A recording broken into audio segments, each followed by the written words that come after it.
ಪರಮ ಪೂಜ್ಯರ ಅಪೇಕ್ಷೆ ಈ ನಾಡಿನಲ್ಲಿರ್ತಕ್ಕಂಥ ಅಲ್ಪಸಂಖ್ಯಾತರಾಗಿರ್ತಕ್ಕಂಥ ಜೈನ ಸಮುದಾಯಕ್ಕೆ ತಮ್ಮ ನ್ಯಾಯಸಮ್ಮತವಾಗಿರ್ತಕ್ಕಂಥ ಸವಲತ್ತುಗಳು ರಾಜ್ಯ ಸರ್ಕಾರದಿಂದ ಕೇಂದ್ರ ಸರ್ಕಾರದಿಂದ ಸಿಗಬೇಕು ಅಂತಕ್ಕಂಥ ಉದ್ದೇಶವನ್ನು ಇಟ್ಕೊಂಡು ಇವೆರಡೂ ಸರ್ಕಾರದ ಗಮನವನ್ನ ಸೆಳೆಯಲಿಕ್ಕೆ ಈ ಒಂದು ಬೃಹತ್ವಾಗಿರ್ತಕ್ಕಂಥ ಸಮಾವೇಶವನ್ನ ಆಯೋಜನೆಯನ್ನು ಮಾಡಿದ್ದಾರೆ. ಅವರ ದೊಡ್ಡ ಒಂದು ಅಪೇಕ್ಷೆ ಇದೆ, ಈ ರಾಜ್ಯದಲ್ಲಿರ್ತಕ್ಕಂಥ ಜೈನ ಸಮುದಾಯ ಬಹಳ ದೊಡ್ಡ ಪ್ರಮಾಣದಲ್ಲಿ ಇದ್ರೂ ಕೂಡ ಅದಕ್ಕೆ ತನ್ನದೇ ಆಗಿರ್ತಕ್ಕಂಥ ಒಂದು ಸವಲತ್ತುಗಳು ಸಿಗ್ತಕ್ಕಂಥ ಸಂದರ್ಭದಲ್ಲಿ ಸ್ವಲ್ಪ ಮಟ್ಟಿಗೆ ವ್ಯತ್ಯಾಸ ಆಗ್ತಾ ಇದೆ. ಆ ವ್ಯತ್ಯಾಸವನ್ನ ಸರಿದೂಗಿಸೋಸ್ಕರ ಈ ಸರ್ಕಾರದ ಗಮನಕ್ಕೆ ತಂದು ನಮಗೆ ಸಿಗಬೇಕಾಗಿರ್ತಕ್ಕಂಥ ನ್ಯಾಯವನ್ನ ಒದಗಿಸಿಕೊಡ್ಬೇಕು ಅಂತಕ್ಕಂಥದ್ದನ್ನ ತಮ್ಮ ಅಭಿಪ್ರಾಯವನ್ನ ನಮ್ಮೆಲ್ಲರ ಮುಂದೆ ಮತ್ತು ಗಣಮತ್ತ ರಾಜ್ಯಪಾಲರಾಗಿರ್ತಕ್ಕಂಥ ತಾವರ್ ಚಂದ್ ಗೆಹ್ಲೋಟ್ ಅವರ ಸಮ್ಮುಖದಲ್ಲಿ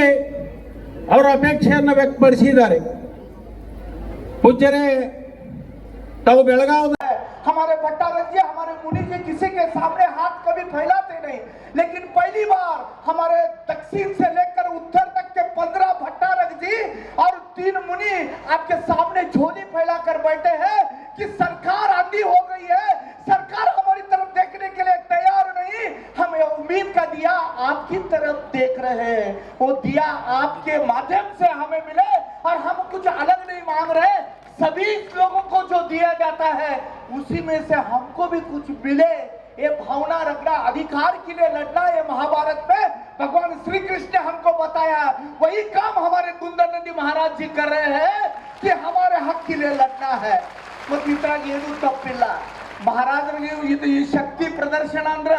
ನಾವು ಜೈನರ ಬಗ್ಗೆ ಕಲ್ಪನೆ ಭಾಳ ಕಡಿಮೆ ಮಾಡಿ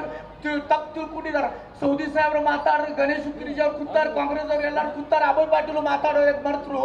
ನಾವು 1 ಲಕ್ಷ ಇದೇವ ಅಂತ ನಮ್ಮ ಕಾಂಗ್ರೆಸ್ ಸರ್ಕಾರ ಹೇಳ್ತಾ ಇದೆ. ಆದ್ರೆ ಈಗ ನಿಮ್ಮ ಚಿಕ್ಕೋಡಿ ಪಾರ್ಲಿಮೆಂಟ್ದಾಗ ನಾವು 5-7 ಲಕ್ಷ ಇದೀವಿ,